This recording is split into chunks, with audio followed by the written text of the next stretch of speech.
Okay, so my name is Cassie Isong, Imabong Isong.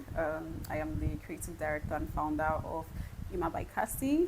IMA by Cassie is a fashion brand. We deal with bespoke couture, clothing, and we also have our ready-to-wear line. So yeah, what inspired me to start my brand is I would say I've always had a passion for fashion. I've always been a fashion girly ever since I was young. Growing up, I was always, I'm sure if you if you know my picture, my physical, how I look, my physique, I've always been a very curvy girl. I've always had this kind of body type since I was like preteen.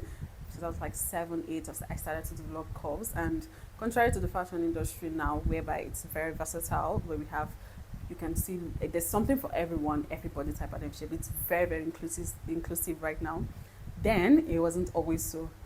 And so, in order to get something to, it's either I saw something that was for plus size food that was just too big and not even stylish or didn't even fit. I had to like, if you were to get me a dress, I had to like, that will fit my lower body, my hips. It would have to be like really big on top because I had like a smaller upper body. So my mom would have to like make so many alterations and it was just too stressful. And then my mom knew how to make clothes.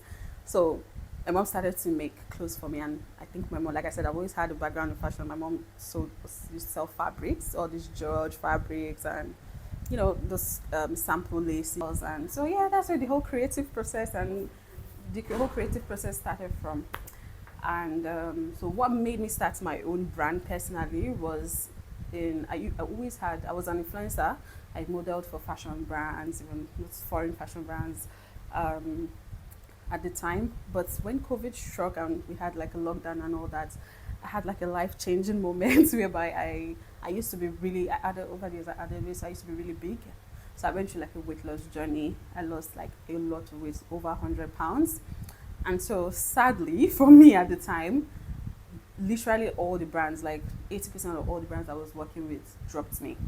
And to be honest, thinking about it now, it's understandable because I mean I was a plus size influencer and now I'm this very skinny, skinny chick or skinny girl. So it was really sad and all. And for a while, I didn't know what I was going to do with myself because I mean, this is something I've done for like the last 6, 7 years. So I decided to, since I had like a new body shape and all that, I started to make clothes again for myself to wear, like because I had to like get a new wardrobe. So while making these clothes, when I go out, people will always ask me like, "Oh, where did you get this from? This is so nice," and all that. Usually, I would always like refer them to the brands I was modeling for, I was influencing for. But then I would be like, "Oh, I made it." I'm like, "Okay, wow, are you selling?" All those questions. And so I started telling myself, "Why don't I just start to do this?" Like, I mean, I have people that I'm always referring to. That was just, "Oh, can I take a picture of your dress?" Or where do if I post it on Instagram or social media, they always be like, "Let me get a picture of your dress or something." Or where did you get from? So I said.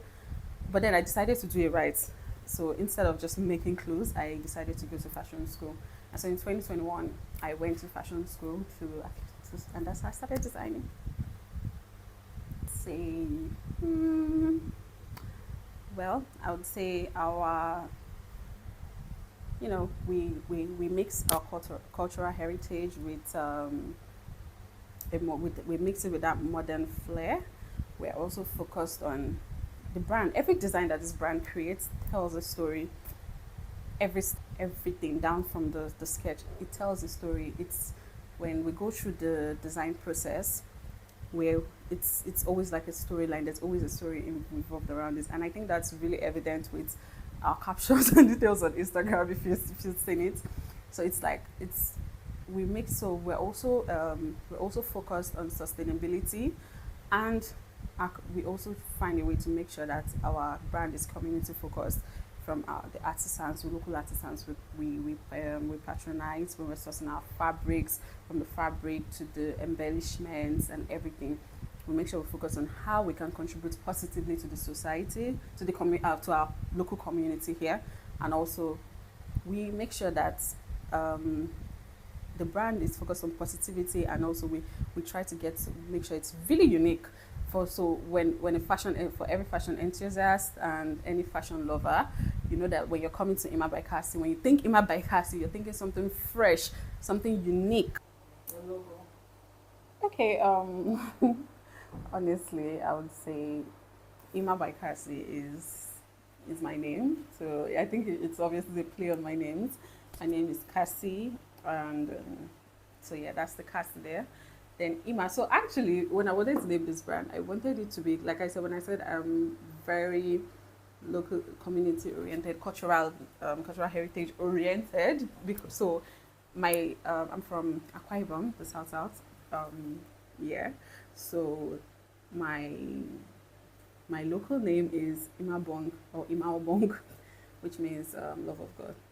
Ima. Ima means love, right? And so when I wanted to start the brand, I wanted it to be Ima, but um, yeah, I don't know if I don't think I can go through the whole process of how I arrived at that name.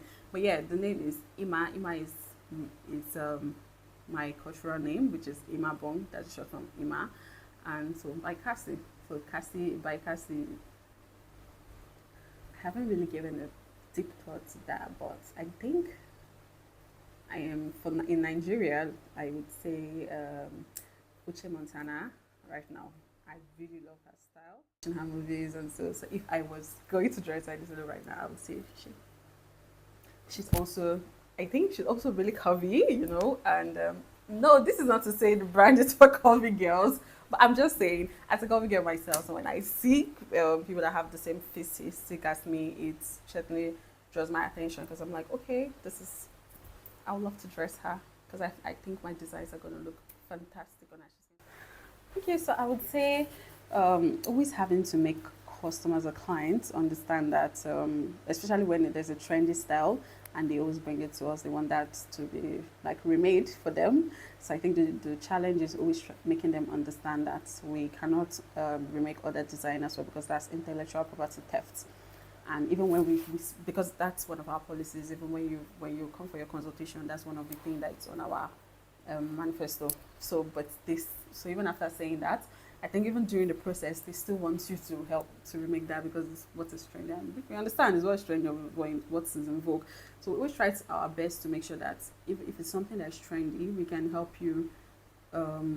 We still give you, so the challenge is trying to balance giving them what they want, but not copywriting somebody else, not taking somebody else's design, but still giving them what they want, and while still incorporating it into the IMA by CASSIE, into our unique style, into the brand's unique style. So I think that's like a very big challenge.